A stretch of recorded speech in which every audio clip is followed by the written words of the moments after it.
Welcome again, viewers. Wincher here.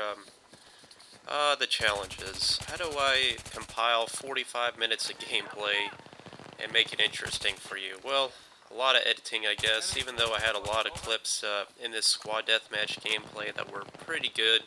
Overall, the entire match was good. I just can't show you guys the entire 45 minute long length match, obviously. So I've tried to compile the absolute best clips out of this match, and I want to describe kind of various tactics and gameplay and talk about squad deathmatch. And later in here in this video, you're going to see appearance from my buddy CloudedTruth. He's got his own YouTube channel. Again, check it out. His channel's growing quite a bit as well as mine with our Battlefield 3 content.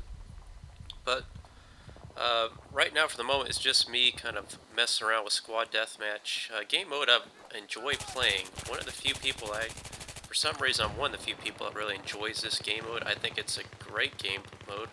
I just think they got the maps a little bit backwards on it. For example, we'll take this map. This is Operation Metro Squad Deathmatch. An absolutely beautiful, well-made outdoor environment, expansive, basically 360 degrees of battlefield action going on here. But why don't we see this map on Team Deathmatch? If you recall, the Team Deathmatch variant of this match is basically just centered around that small intersection over on like position Delta if you play on Conquest. You can see here in this position right here, I'm taking fire from a lot of directions against 360 degrees of battle. So I'm trying to get my back up against these rafters behind me to kind of give me some cover from behind, since I'm such an exposed environment right here. You see that's paying off here, especially with the suppressed weapon, the ACW-R. An incredible weapon, the weapon I've coined the best gun in the game if you watch my previous video. But what I was saying about the map design is I love this map. This is my favorite map to play on in terms of just, out of all the, you take all the Battlefield 3 maps out there, and you just basically isolate this outdoors area. This is my favorite thing about Battlefield 3. I think it's a beautifully well-made map. I like the foliage. I like the layout of it. And again, I think it's just a little too big for squad deathmatch. Now, if we could have double the amount of players on here, kind of like PC, I think this would be great. But I think this would be a map better suited for like team deathmatch myself. Although I guess I mean, you would basically have 24 players as opposed to 16, so I think you could utilize the space on this map a little bit better. And just the opposite of the fact of where we play Team Deathmatch right now in Operation Metro, I think that should be for Squad Deathmatch, and then this one for Team Deathmatch. But that's just my opinion, but I think it would work out a little bit better. It'd be pretty neat if we could, if we could select our own specific play modes on specific maps, regardless of where it's rush or whatever. I think that'd be pretty cool too, to kind of give a little more flavor to the game. It really wouldn't require much development on DICE's behalf for that, since the maps are already, basically made, so we could just tailor our gaming experience to meet the needs of that match. Talking about this gameplay here, you can just see me throw that grenade to kind of keep these enemies off balance. Even if you don't get the kill with the grenade, it kind of makes them hunker down and scatters them, which it disperses those two enemies and then pick them off one at a time. And as that other enemy foolishly try to go revive his teammate without addressing, the predator in the woods, so to say, me. But you're going to see several positions and various opportunities in this match, in this gameplay, where I really capitalize and exercise the broad range of situations the ACW-R is tailored. And look at this, how it just shines beautifully.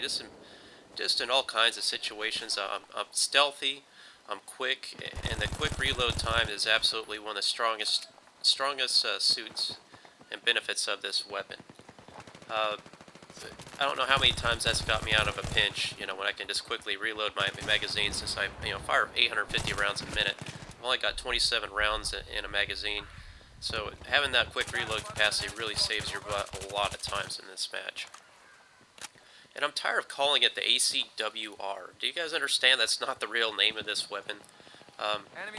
This is actually called the ACR. That's what this weapon should be called, but due to some strange copyright lawyer BS going on, a lot of the weapons in Battlefield 3, they have to put a little spin on them to keep them out of copyright. I'm just so sick of this copyright stuff we got going on nowadays, whether it's on YouTube, whatever. I can't put music on this and that on this video, it's blocked, blah, blah, blah. I am just so over all this copyright BS going on nowadays. It's not like we're stealing anything. It's just the Napster days are over. Anyway, so that's why you see weapons like the, I guess the AUG, I think they call it the AUG 3 or something. I mean, it's like all these weapons of Battlefield 3 just have a slight variant on the actual real life names of weapons. But real life is called ACR, and I don't claim to be a gun expert by any means, guys. So I mean, I'm always I'm always being corrected by actual gun enthusiasts on this game because a lot of gun enthusiasts play this game.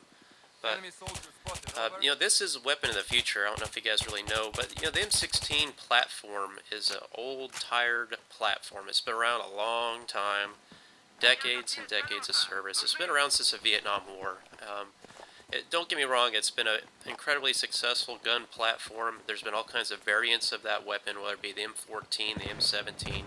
But all in all, that gun has had a lot of different variants, and the U.S. military is trying to adapt to the future of warfare, and they're exploring other alternatives, and the ACR is one of those variants that I believe they have chosen to replace the M16 in future warfare. I believe it's a Heckler & Koch design, don't quote me on that, but it's an incredible accurate gun, and if you actually fire this weapon in real life, it has almost no recoil, much less than the M16 because of the mechanism. I think it's the gas recoil mechanism in it. It's a completely different design than the M16, and it's much more durable, robust in the battlefield. So this is where the military is looking to, be their future replacement weapon. I actually own an M4 that I take to the range every now and then, and it's a great weapon, but not much recoil either. But I've always wanted an ACR, but they're about $2,000 right now, so I'm like, maybe later. But great weapon. I think it looks pretty cool too. But in Battlefield 3, I would just look the other day, I was like, really, I already have 1,000 kills with this gun? That's how quick it's gone. I mean, this is like, I can't put this gun down. In every game match I play, I just want to run this gun. And, the engineer class already is incredibly powerful with the RPGs and the SMAs. So, if you reference my last video I produced about this weapon being the best gun in the game, to me it feels much like the Val used to be prior to it getting, I don't know if you want to call it a buff or a nerf, because it got extended mags, which was a huge buff, but they also gave it a huge nerf to counteract that effectiveness, greatly increasing the recoil of it to 0.4 recoil, and increasing the spread when you're moving around and stuff, whereas, you can just reference all the stats and everything on this weapon. I think, hands down, this gun has got some of the best stats in the game. All the YouTubers I watch and subscribe to seem to think that this weapon needs to be nerfed, and then, the guys I play with, the very experienced players, think that it's incredibly underpowered. So it's interesting to see the disparity there between the two groups. But look at these kind of situations here. I'm using cover to my advantage. I just wiped out almost 6 guys. I finally drew enough attention to myself to get to finally get a bullet here. But this guy, he's been trolling me the whole match. He's pretty much the only guy that killed me this entire match. Ended up going like a 5-0 KD on this match, over 120 kills. But I've surely paid him quite a few visits as well. But he was running a gun with an M60, which kind of reminds me of my old glory days with that gun. I was chuckling that he was running around with that, with and without a grip, and he seemed to be doing okay. I mean, he was pretty much the only competition I had in this match. You can see here in these experiences here, I get in this bridge and get caught off guard, but here's that quick reload, saves my butt here, and then just wiping through guys left and right. I mean, if you have support with your team in this weapon, and they get me, maybe a bullet on a guy, it's a great assist gun. It's great for cleaning up other people's messes. So if they get a bullet on target, you can really put guys down. Fortunately, out there I got outgunned by 2 guys at once. But I don't know if you guys noticed the score here when I joined CloudedTruth's team when he showed up halfway through this match. We were down about 100 tickets to the biggest squad of the team, which I was on before, had 160 tickets. And this is actually a 250 ticket server, which is one of the good things about servers a lot of people draw criticism from. But being able to have a squad deathmatch of 250 tickets, that really allows you, because like most people, I'm getting warmed up by about 100 tickets, 120 tickets depending. That's really when I start getting a feel for the match, getting a feel for how the players play, what their game styles are, and I start to understand the spawning systems and how the match is revolving. Look at that kill. I'll take that 700 points. RPG, finish off those 2. Again, another versatile example of the engineer class. But having that capability to really extend the match duration. I mean, 45 minutes is a long time, but that's a lot of fun to when you play this match. We had a lot of fun playing this on Squad Deathmatch. It just really allows you to kind of settle in and just fully enjoy the game experience, and you really, I really noticed that my proficiency was advancing throughout the match. Look at that, I mean, just quickly reanalyze my threat target to the right, finish him off real quick. With these range kills I'm getting, got support here in my team calling out enemies to my left. That guy kind of caught me off guard. I think he may spawn up in these rocks. Reassessing again behind us. Headshots galore with this gun too, I'm getting. Pulling back whenever I'm taking fire like that. Knowing when it's time to, capitalize and then, take your winnings and pull back is a big tactic you got to be able to adapt to in this game. And right here is telling Truth not to go over this wall because he's going to be at a disadvantage, and he wasn't listening to me because I knew there's an enemy up here. And sure enough, he took the brunt of that one. And I should have been a good player, reached down there and revived him, but I was still trying to, I don't like reviving teammates unless I know the area is clear. And I thought there was another target up there, and I couldn't get to him in time. But again, knowing when to pull back is a huge advantage, collectively as a team. You can't just stay in one place all the time. Constantly flanking, reassessing the threat, and that's why I like Squad Deathmatch, because it's so much action, and it changes so many times throughout the match. The feel and the tactical situations of the match. Right here, I ran out of ammo, so I just picked up any kit I could. So I'm like, oh, really, a shotgun on this map? And then I'm like, okay, let me get this guy's gun. Alright. I thought it was a shotgun at first, but I'm like, okay, this is that SCAR-L. And, yeah, this gun's, it's good, guys. I haven't produced a weapon review of this gun because, honestly, I just think it's underpowered. I like the recoil, the fact that it literally has almost no recoil. It's very similar to the ACW-R in a lot of respects. It has about 0.18 vertical recoil, I think, which is incredibly low. But it does, well, I mean, I guess you could argue the ACW-R is doing less damage than this SCAR, but for some reason, that gun just doesn't have the knockdown power I need, that I'm accustomed to. Whereas with this gun, it feels like I get more bullets on target, even at longer range, and I feel like I do better with this gun at long range than I do with the SCAR-L. But, at some point I'll probably put a review out that gun. It's just, I gotta figure it out first. The SCAR-L is just not for me yet. Which I was really disappointed because I figured the SCAR-H, as much as I love the SCAR-H, I figured the SCAR-L would be just, my answer to the assault class, and it's really not. I find the L85A2 a better weapon than the SCAR-L in a lot of ways.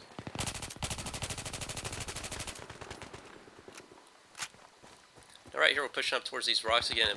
Great position on this map, especially down this courtyard, this playground area. This is where the action centers, where you certainly get run into action. And I'm using cover anytime I can. Again, I got this foliage right here I'm in. I got my camouflage to my advantage.